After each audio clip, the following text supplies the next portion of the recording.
again, and welcome back to my channel.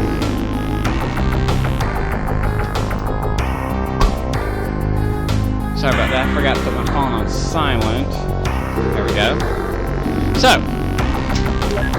let's get back into this, ladies and gentlemen, shall we? Now, I've been trying to upload my last video, but for whatever reason, YouTube is giving me the finger and just will not upload it. It gets to 95% processed. Unfortunately, in that particular video clip, I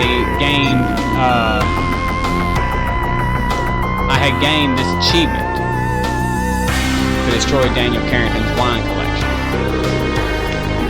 So, okay, this is a reshoot for those of you that don't know so far. In the previous mission, in the game, it's 3 missions, but if we were speaking realistically, here Joanna broke into Lucerne Tower, into dataDyne Central. Here Joanna went to the very bottom, to their research labs, got deep into dataDyne and what they're about.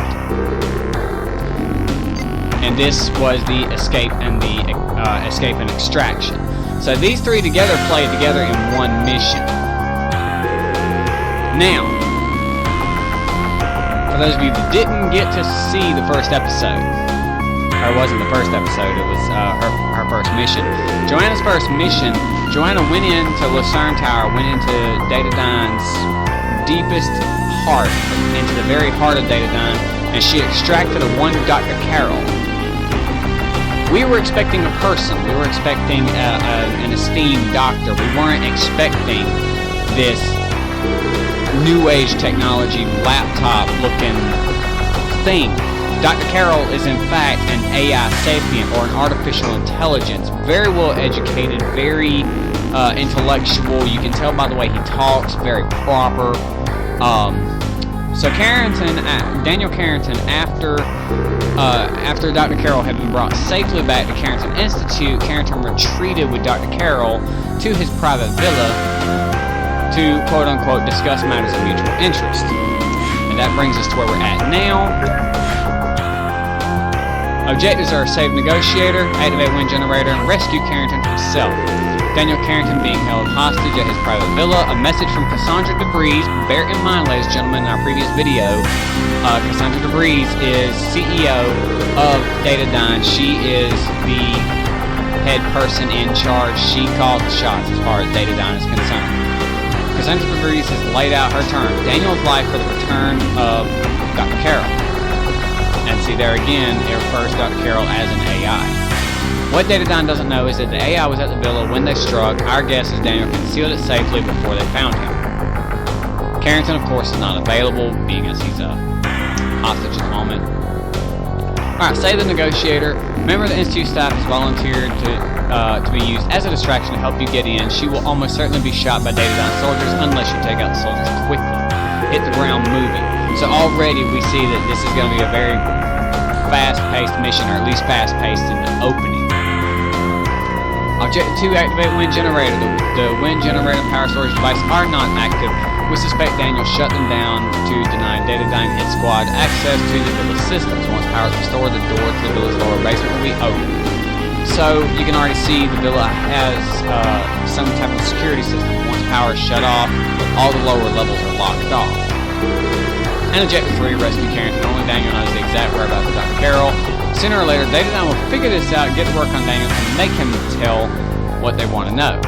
Once they know where the AI is, Daniel's life is forfeit. Alright, so let's get into this.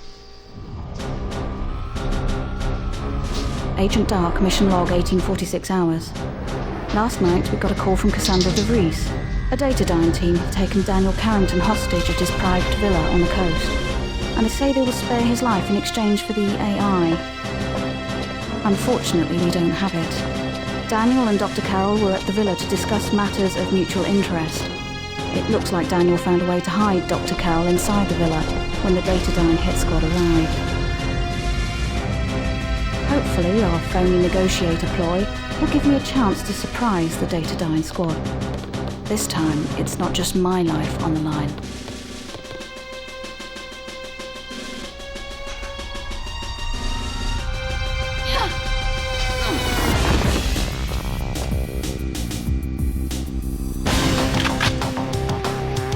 got to be quick, or they'll kill the negotiator.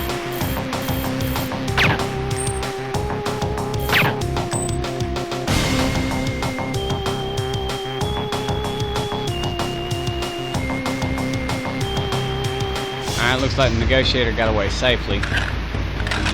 Alright, so let's see what all we have. We have an R tracker. We remember from our gadget training, the R tracker will pick up whatever object it is set to track and show its position in relation to you. It may take a little discovery to find what you're looking for, but the R tracker will give you some idea of just how far the object is away. We have a sniper rifle. Just going from looking at this thing, got a pretty powerful scope. Sorry for the low-res graphics, guys, but I can't help that. That's not my doing. And it's got a pretty good zoom to it, you know. And again, ladies and gentlemen, this goes into what I was saying about older games. Number one, look at the box. You see the box in front of around my crosshairs. If I zoom all the way out, the box remains around the corners of the screen. However, when I zoom in a little bit, the box closes. I zoom in a little more, the box gets smaller and smaller. So that alone shows me that whenever I use a weapon, if there is a zoom function enabled, that box shows me just how far it zooms in. It opens that little panel that I put the box on, which for those of you that get into quick scoping, that is a very helpful feature to have, because all you do is put the box on whatever feature you want highlighted and just zoom in. Now, I don't like maximum zoom. I usually do about 10x or so, somewhere in that neighborhood. And you'll notice that whenever you zoom in with the scope, it does not actually zoom in. You don't actually use the scope, it just enhances your visual. But you probably noticed that from the previous mission where Joanna had the Falcon 2 with the scope. But anyways, moving on.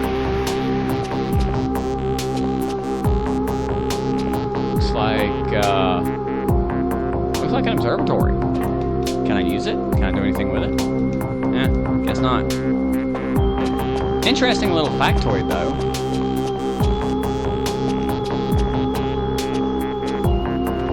Couple boxes. Did I get him? Take a second shot just in case. Alright, we got a CMP 150.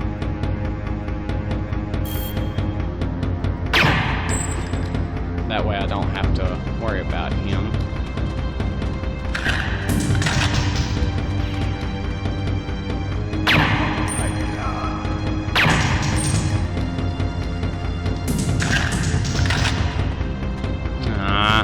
He didn't drop his gun. Or he probably dropped it and it glitched out. Unfortunately, ladies and gentlemen, and I apologize, but that does go back into that this is an older game.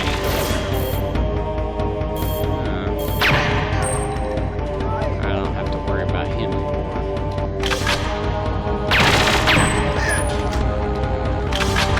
Ah, crap, I didn't even turn that off. I accidentally tapped my left bumper while I was trying to look down. And yes, ladies and gentlemen, I do, if you pay attention to that little movement, what's this way, I wonder? An alternate avenue, and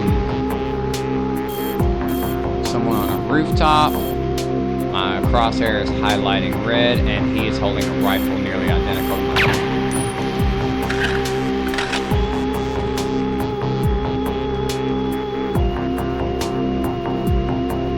There's two more.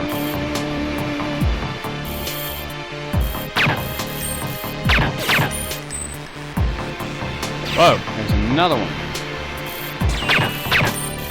You see what I'm talking about? How you just put the box right on and then it zooms in.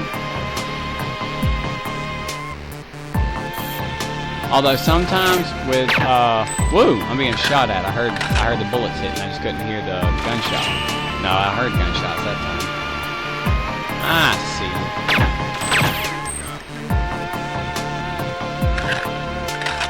And yes, if you watch me play enough shooter games, you will notice that I reload very, very often.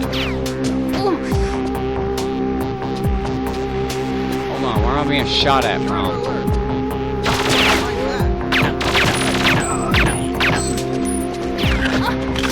One feature that I find, I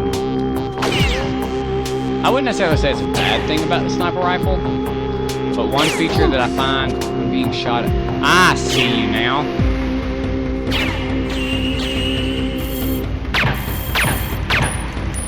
One feature I find about the sniper rifle that's unique as opposed to other weapons in the game. Alright, that's a helipad.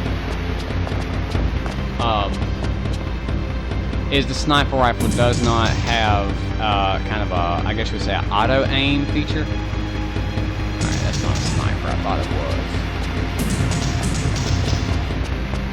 was. Let's see what's back through here. Oh, and another little tidbit about the game. If you look down at the bottom of the screen, you can see that on the left is my present level of zoom, which right now I'm not using the scope, so the present level won't know. What the heck?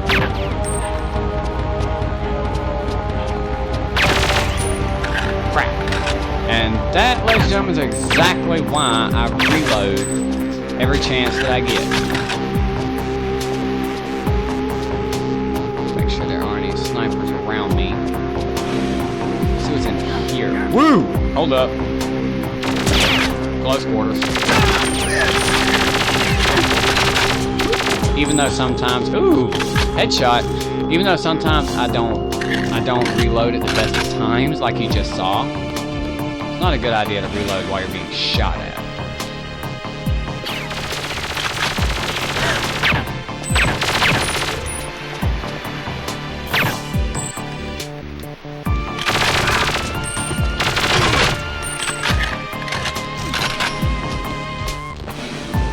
Alright, so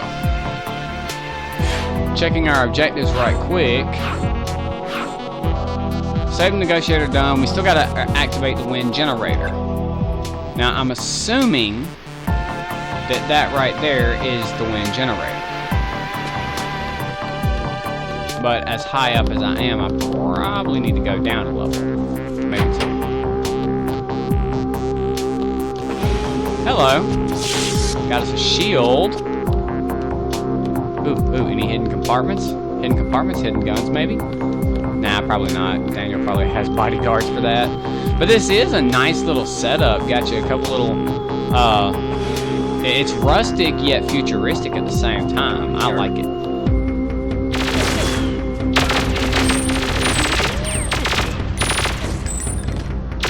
Gun, useless.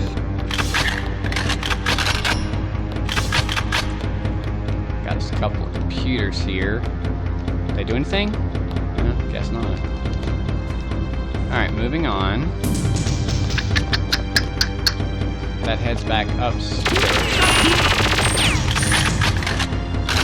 And that door's locked.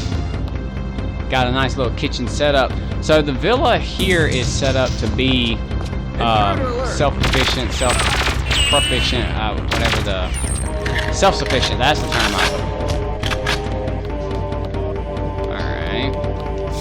That door cannot open. Okay, here we have an unlocked door. Let's see.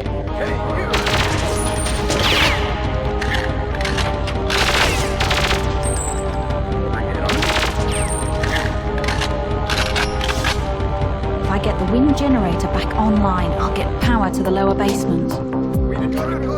Alright, so Joanna's little monologue there tells us that we're in the right place.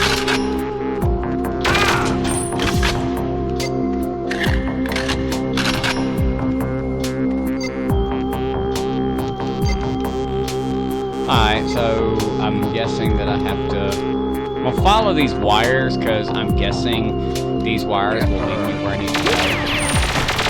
A lot of the older games were really good about leaving some kind of clue that was not incredibly, what's the word I'm looking for? leaving some kind of clue that was not incredibly hard to follow. And the games were a little bit more straightforward than the games of today.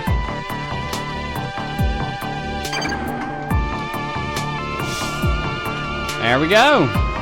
So see, the wires are going up here, and right now I'm assuming I'm under the windmill that we saw a few minutes ago. Here's where I must be holding Daniel.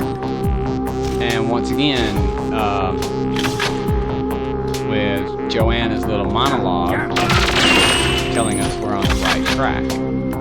That door's locked. I need to go this way.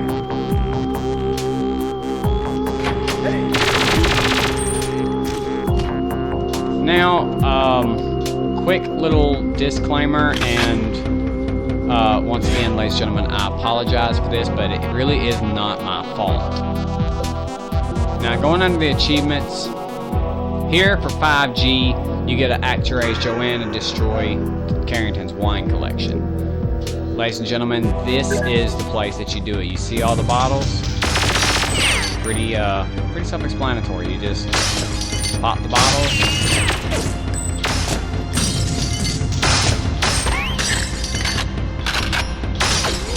The CMP 150 is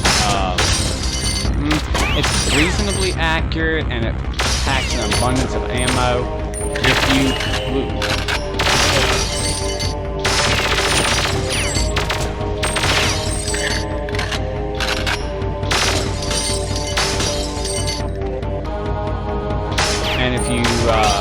came across all of the bad guys and dispatched them, you should have a pretty high abundance of ammo. Now I realize that if you rewind at the beginning of the video,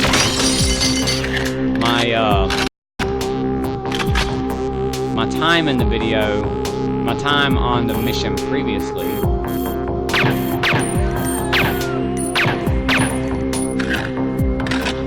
my time on this mission previously was 16 minutes and some change. Part of that was because it was my first experience, or not my first, but my first in a long time. Because like I said, I played this game like religiously as a kid, and I couldn't remember which way to go because it has literally been years since I played this. Now, of course, it is on my Xbox, and I have played this game on my other profile.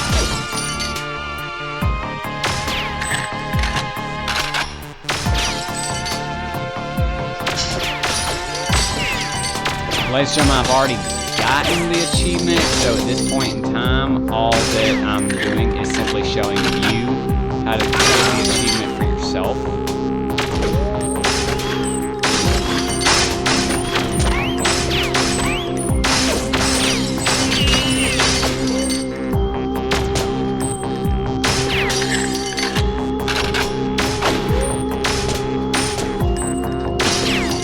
Alright, now ladies and gentlemen, at this point in time, if you went through the basement and shot every bottle, you should hear a little kind of a joke, a little statement from Daniel Carrington.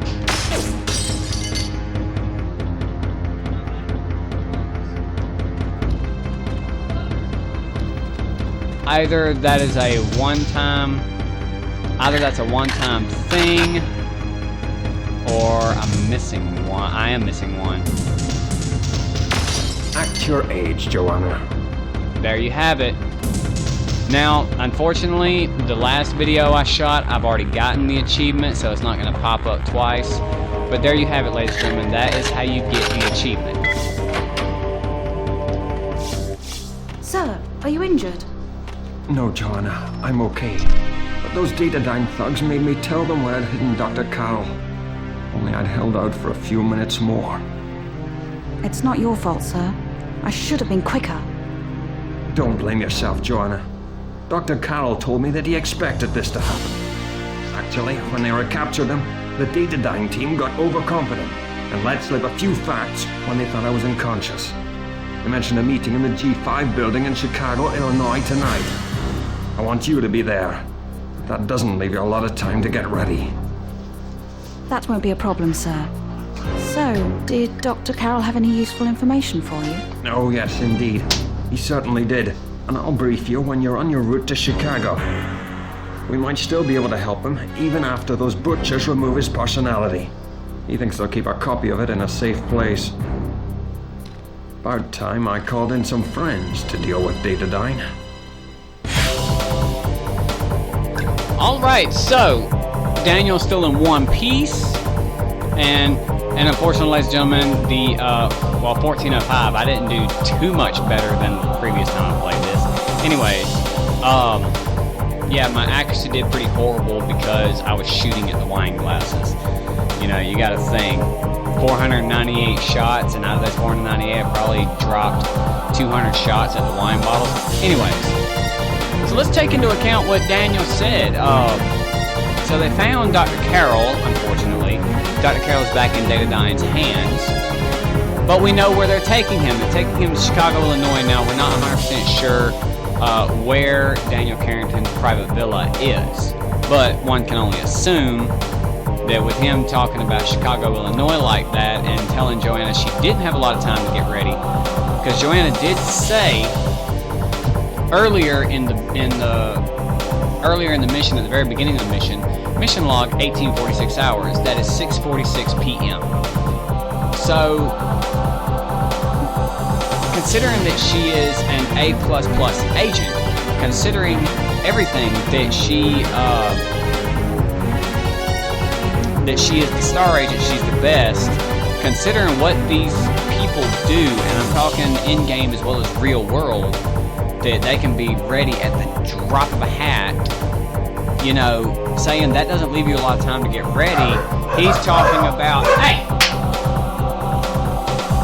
Sorry about that, ladies and gentlemen, but Daniel talking about that doesn't leave you a lot of time to get ready, it sounds like he's talking about one maybe 2 hours. And I apologize about the dogs, ladies and